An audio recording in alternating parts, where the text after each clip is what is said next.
and Embiid was the only ones that wanted to that think that they should take the shots in the beginning of the game. It was zero ball movement. I don't know what was going on that they thought, oh, let's not move the ball. Let's just me and you just shoot and that's it. That I don't know what was going on with that. Embiid had 6 turnovers, and 2 or 3 of them was absolutely ridiculous. I watched one time he grabbed the rebound. Maxey said, give it to me 2 times. He drove up to half court and tried to make a ridiculous pass to the sideline and got it stripped, and they went down and scored. What are you doing? Maxey, give him the fucking ball. So I don't know what was going on with that. That makes zero sense. He was doing a little bit too much. I don't know what was going on with his demeanor there, because he's got to relax. Everybody looked like they was just rushing way too much. They maybe a little too excited. I don't know what was going on, but it was like everybody was in a rush to get this going. They gave up 24 fast break points. We had 2. That's a huge part too of the 56% when you're getting layups. So I'm not upset with the game. I'm upset the way they played, because it was unnecessary. Remember, I said yesterday, we ain't going to have a problem scoring. We scored 117. We just gave up 120-something. So scoring is not going to be the issue. It's just going to be defense. It's the first game of the season. We got to get our rotations down. Everybody's got to know the responsibility and share the goddamn ball. Maxey ain't even get going. I did hear one person saying Maxey didn't get going till like the third quarter. Why? Why? Is there a reason why Maxey should be waiting that long to be able to get his shot off?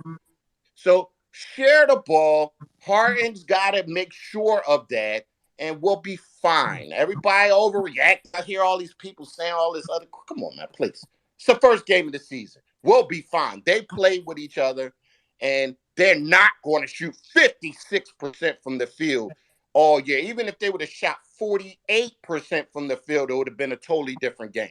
So shooting 56 is a big deal. I didn't hear anybody mention that. But I'm not worried. I'm not concerned. And, Philly's in trouble and all this other crap, please. Give me a break. All right. I appreciate it, Al. I'm telling you, last night you would think half of Philadelphia was just going to ignore the Sixers for the entirety of the season. Yeah, because that's what I heard. This is why I don't go on those spaces at night. It was pretty bad. Let's go straight to bad guys so we can get back-to-back Philly takes here, and we'll bring in JFK. We have Breeze and Javi, Alfonso, and Sam yet to speak up here on stage. I want to shout out everybody who's up in the group chat. Thank you. There's 140-plus wonderful basketball fans in here. If you could do us the favor, if you look at the very top, you can hit the like and retweet button for the show card so you can share that we're here. We're open every day, Monday through Friday, 10 a.m., brought to you by our sponsor, slamgoods.com. Slamgoods.com is the online marketplace of Slam Online. If you remember Slam Magazine, that's who they are. They are one of the leaders in basketball apparel and accessories and memorabilia. So make sure if you want something that is significant to you and your team, for instance, like the Tim Duncan Funko bobblehead doll, head over to slamgoods.com. You can use code word hoopspaces as the promo code, save 15% off of your entire purchase. Up next, the founder of NFL Warzone, my man Cash, the bad guy. He is here in the building, ready for another season of Hoop Spaces and Philly Sixers ball. What up, bad guy? How you doing? Cash. What up, Al? What up, Chris? Y'all talking like it's the end of the world here. Change the lineup and this ain't working and Maxey need to go to the bench. What is going on? Listen. I remember when Michael Jackson died, Chris, the Lakers went on a run.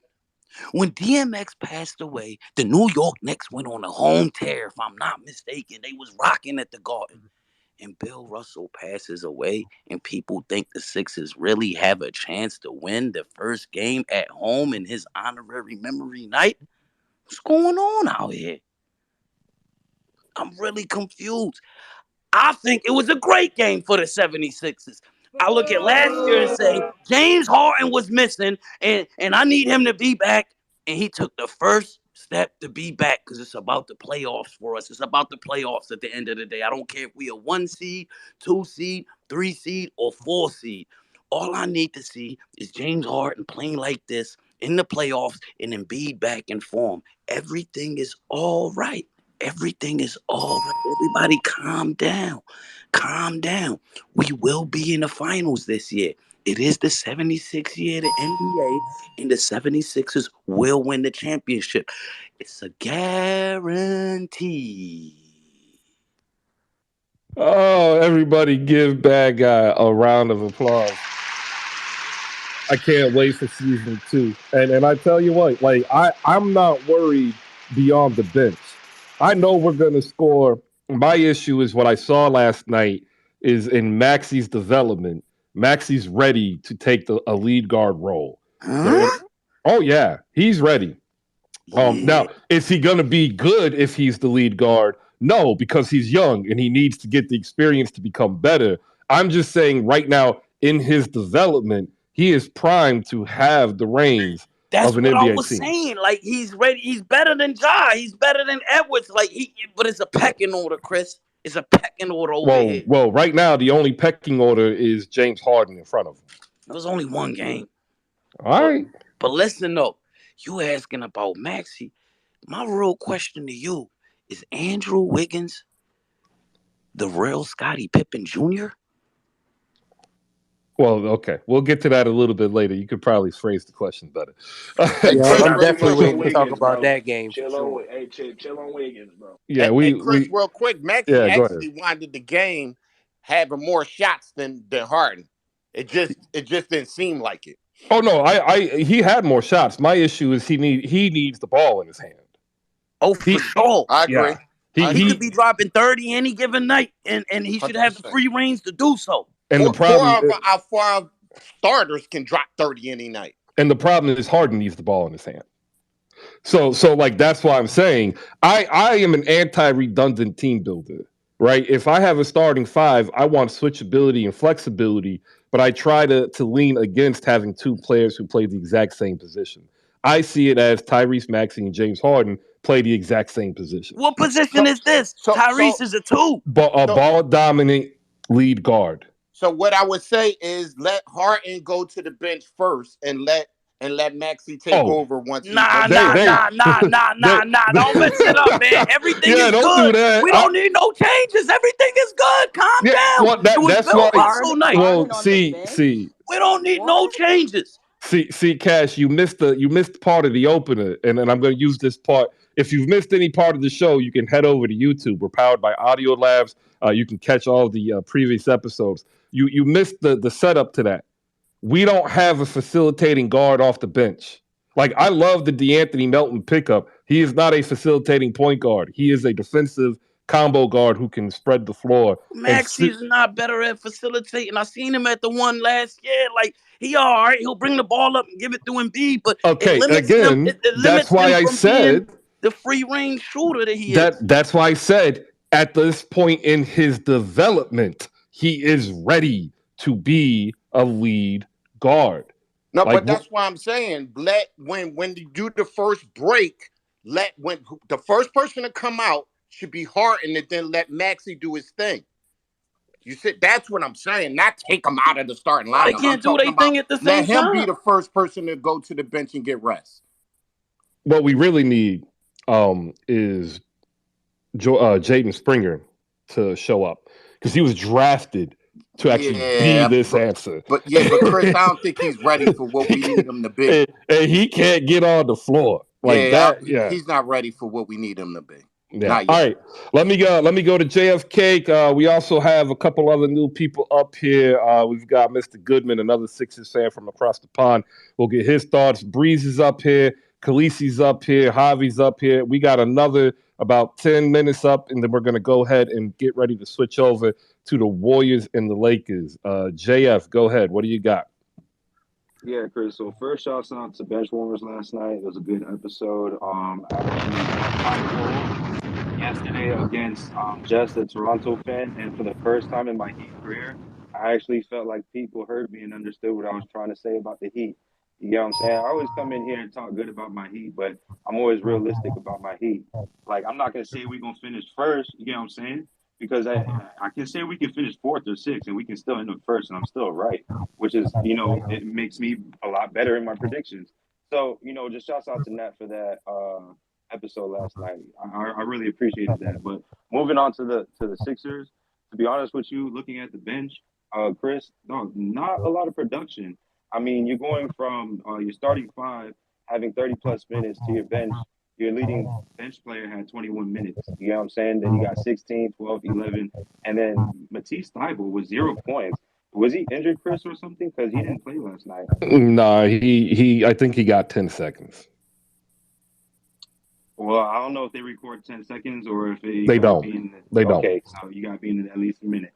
All right, so again, so yeah, he was not playing as much, which I think he's one of the main contributors for the continuity of this team from last year, and I think he needs to go ahead and develop with the rest of the rest of the starting five.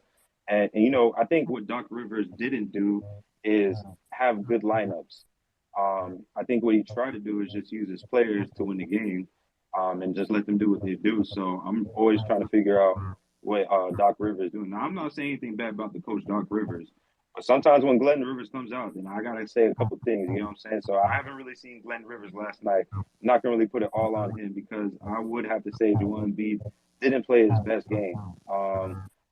Again, 15 and 26, like those are good numbers as well.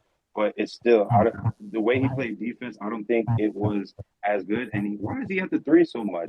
Why does he back up if he doesn't get the ball in the post in the first 3 to 5 seconds of an entry pass? Like he just goes straight to the wing or to the 3 point. Like I'm trying to understand why he does that.